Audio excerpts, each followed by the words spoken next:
नमस्कार. सर्वसाधारण पुणेकरांसारखं आज सकाळी मॉर्निंग वॉक करून आल्यानंतर खरं तर चांगलं वाटायला पाहिजे, फ्रेश वाटायला पाहिजे, बरोबर ना?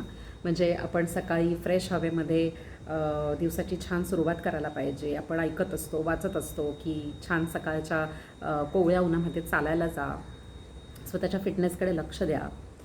पण मला खात्री आहे की आपल्यासारख्या बहुतांश पुणेकरांना सकाळी मॉर्निंग वॉकसुद्धा करायला गेल्यानंतर फारसे चांगले अनुभव येत नाही आहेत. याची काही कारणं सगळ्यांनाच माहिती आहेत. पण आज निक्षून खरंच काही स्पेसिफिक प्रकारच्या व्यक्तींना मला मनापासून विचारायचं आहे की थुंकणं ही एक जी सवय आहे ती बदलायला जमेल का तुम्हाला? कारण की झालं आता, म्हणजे इतकी वर्ष झाली, इतके सगळे काळ मोठा उलटून गेला आहे, पण ही सवय गेली आहे असं अजिबातच जाणवत नाही आहे.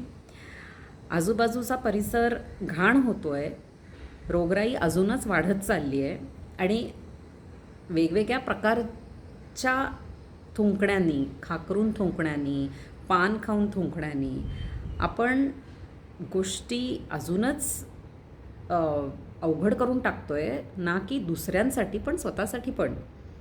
कारण की आपण आपला परिसर घाण करतो आहे आणि आपण अशी अपेक्षा करतो आहे की कोणीतरी दुसऱ्यांनी येऊन ते स्वच्छ करावं. तर आपण आपल्या घरात थुंकतो का? आपण आपलं घर मात्र किती अगदी सगळ्या बायका लावून सगळं करून सगळं स्वच्छ ठेवतो, मग आपण बाहेर जाऊन का थुंकतो?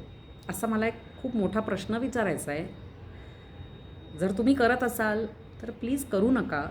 आजच मी बिल्डिंगमधनं आत येत असताना एक व्यक्ती कोणासाठी तरी थांबली होती आणि माझ्यासमोर ती थुंकली आणि मी अतिशय रिस्पेक्टफुली त्या व्यक्तीला सांगितलं की प्लीज तुम्ही असं करू नका, या बिल्डिंगमध्ये आम्ही राहतो आणि हे कुठेच करू नका. तर मला आनंद आहे की त्या व्यक्तीला ते समजलं तरी, किंवा ती व्यक्ती सॉरी म्हटली आणि मॅडम मी नाही करणार परत असं म्हटली. तर कदाचित सगळीच माणसं अशी नसतील, कदाचित अरेतुरेवर येतील, पण जेव्हा जमेल ना तेव्हा अतिशय रिस्पेक्टफुल शब्दांमध्ये हे आजूबाजूच्या लोकांना प्लीज सांगा. कारण आपल्या आजूबाजूला फक्त आपण नाही, आपली लहान मुलं आहेत, वयस्कर माणसं आहेत आणि आपण हवेमध्ये अजून सगळ्या गोष्टी दूषित करायला त्याच्यात भर घालतो आहे आपण. दुसऱ्या ग्रुपच्या लोकांना मला एक सांगायचं आहे, तो ग्रुप असा आहे की म्हणजे तुमचं पाळीव प्राण्यांवर प्रेम असेल. मी खूप जास्त रिस्पेक्ट करते ज्यांना पाळीव प्राणी आवडतात, ते त्यांची काळजी घेतात. पण सगळीच लोकं त्या पाळीव प्राण्यांची काळजी घेण्याला खरंच पात्र असतात का? किंवा तुम्ही त्याचा अभ्यास केलेला असतो का? आपण पाळीव प्राण्याला आपण प्राण्याला पाळतोय म्हणजे मला काय काय आलं पाहिजे, किंवा मी एक सामाजिक भान ठेवून समजा माझा कुत्रा रस्त्यावर शी करत असेल तर ती उचलणं ही माझी जबाबदारी आहे, हे तुम्हाला माहिती आहे का? आणि ती उचलण्यासाठी बाजारामध्ये वेगवेगळ्या प्रकारचे टूल्स आहेत. ते जर का तुम्ही वापरले तर तुमच्या पाळीव प्राण्यांनी रस्त्यावर केलेली घाण ही तुम्हाला उचलता येईल आणि ती एका ट्रॅश बिनमध्ये, कचऱ्याच्या पेटीत टाकता येईल. तुम्हाला असं कसं वाटतं की तुमच्या पाळीव प्राण्यांनी रस्त्यावर केलेली शी ही दुसऱ्या कोणीतरी उचलणं अपेक्षित आहे?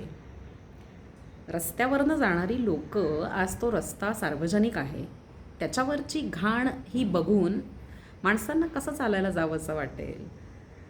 पुन्हा मला रस्त्यात आज एक मुलगी भेटली जिने हे केलं आणि मी तिलासुद्धा अतिशय रिस्पेक्टफुली सांगितलं. दुर्दैवाने ती त्याचा ओनर नव्हती, पण ती डॉग वॉकर होती, त्यामुळे मी तिला निरोप द्यायला सांगितला त्याच्या ओनरला की प्लीज सांग तुमच्या ओनरला की असं करू नका. मी खरंच प्रेमाने सांगितलं, न चिडता. कारण मला खरंच मनापासून हे वाटत होतं की आपण असं का करतो आहे.